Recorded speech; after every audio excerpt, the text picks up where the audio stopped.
how simple an action is or looks is directly related to how quick you will start doing it.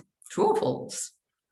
Bonjour, practical dreamers. It's Claire from integralalive.com with practical body, mind, wisdom and tools to create balance in life and be free to be who you are, do what you love and live how you want.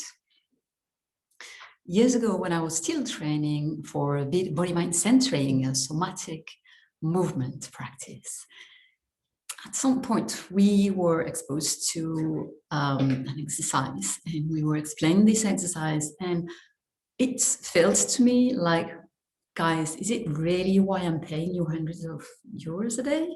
Because it was so simple. It sounded just stupid and ineffective, and I wouldn't, learn anything through it. Turns out I did it anyway because I'm curious and I want to try things. Turns out this exercise gave me a major breakthrough that day, and I was shocked afterwards at how simple it was versus what I learned from it and how quickly the insight came. And I guess that day I got the same look on my face that I see sometimes now and then on the face of my clients or my coaching clients when we talk and they're like, nah, that really is too simple.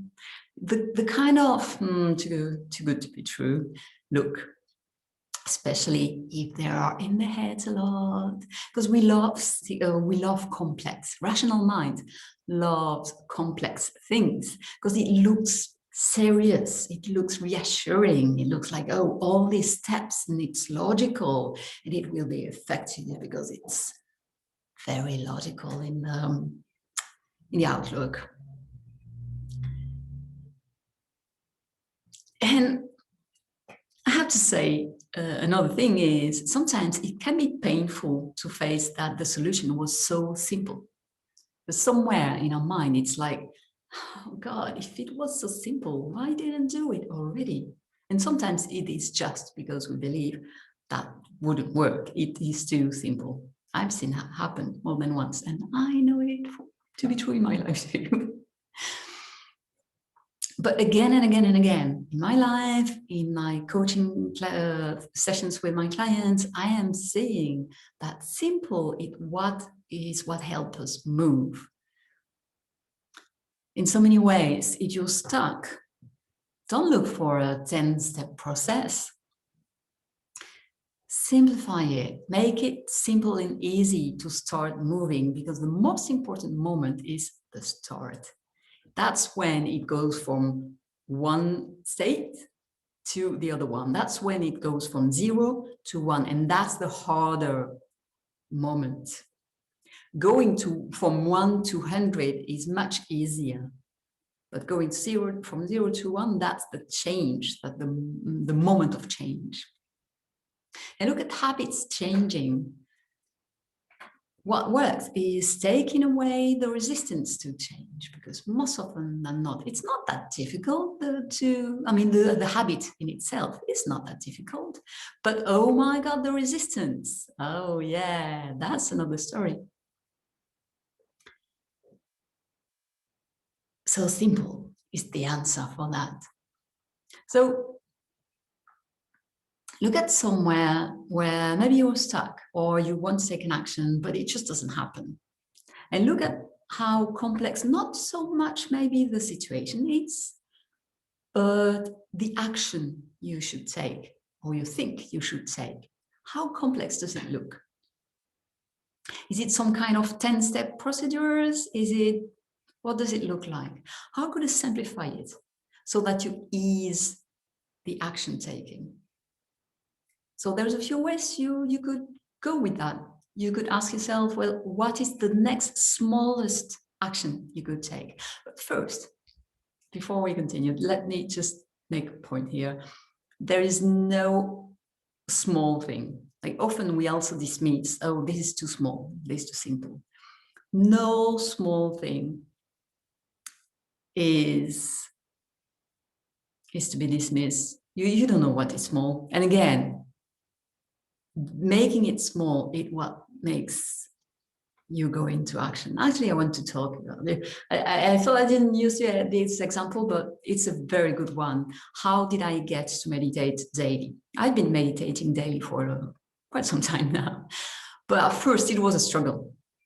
I had this idea that I needed to meditate half an hour at least, or it just wasn't meditation, and etc. And of course, going from I meditate sometimes to I meditate every day for half an hour, it's a big step. So I never find the time, or at least not daily. What I changed is my perceptions about this. I realized I didn't care how long I meditated. I wanted to have the habit to meditate every day. So I decided one day that I would meditate at least 1 minute a day. And it sounded ridiculous.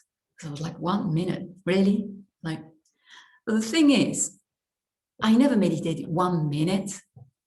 The hardest thing, again, was 0 to 1. So the hardest thing was making a habit to sit and meditate. And then when I was in, of course, I went over the 1 minute. But there is another great thing about that. Because I didn't have any guilt, if I didn't meditate enough, wasn't just existing anymore. So the days I really didn't really have time. Like, I don't know, I have to catch a plane at 4 a.m. and I'm not waking up half an hour early in the middle of the night to meditate. No guilt. I meditate one minute. It's okay. I can still catch my plane. So I made it super dead easy to meditate every day. And that was the real thing. So don't underestimate any small thing just because it looks small. And I know, I mean, at the time I was like, it's a bit ridiculous, but it works. And that's the more important thing. Simple is effective. Complex is really seductive, but simple, that is what is effective. So coming back to you, how can you use that? Again, somewhere you are stuck, an action you want to take, but it's not really happening. How could you simplify? So, as I said, what is the smallest action you could take? So maybe you want to meditate half an hour like I did, 1 minute. Make it 1 minute, but every day. Make it easy to do that. If you have a 10-step process or procedure, how can you simplify it? Is any and every step required? Absolutely. Can you merge 2 steps in one? Maybe you can find a way to change a little thing so that 1 step isn't required after all. How can you streamline this process? And what is something you could ease what is something you could do to ease the action taking? So for example, if you want to go running every morning, but every morning you're like, and it's never happening. What about every evening before you go running in the morning, you get out your shoes, your running shoes and your running clothes, and you put them where you put your usual clothes. So the next morning, when you get up and want to put your clothes on, you'll find your running clothes. Well, and now that you have your running clothes on, you might as well go running, right? So again, a small step, but it could make a difference. Who knows? You lose nothing trying, right? So why not trying? And if nothing, absolutely nothing comes to mind, try decluttering. We really underestimate how the visual clutter is bearing on us. So just having less distractions around you, that makes it simple to think about the important stuff. Because you, me, anyone, we are not aware of our mental processes. If we have clutter around us, we see it and we mentally erase it. We are not aware of that because it's like unconscious, it's running in the background, but it's still happening and it's still taking bandwidth, let's say, in your mental processes. So just decluttering, I've seen people getting really unstuck with just that one. course, is living out of a suitcase. I'm not really touched by clutter, but could make a difference for you. And that's it. This is one of my favorite tips, honestly, ever, because it's so simple and it's so effective. So when you tap into the effectiveness of simple, and it's elegant and it's everything you want. So I really wish you will go and try it. And I'm really curious, as always, to hear how it will make a difference, how you will have used it, what idea are you going to apply it to. So that was your weekly dose of fierce love. Boom, life just got easier. Thanks for being here, as always. And, drop your comments, tell me how you use this thing, and let's get the conversation going. I always reply. I love these conversations. Subscribe to get more. Spread the fierce love. Share to anyone who needs to hear that. And stay tuned for the next video. Till then, embody 100% you. Bye-bye. Au revoir.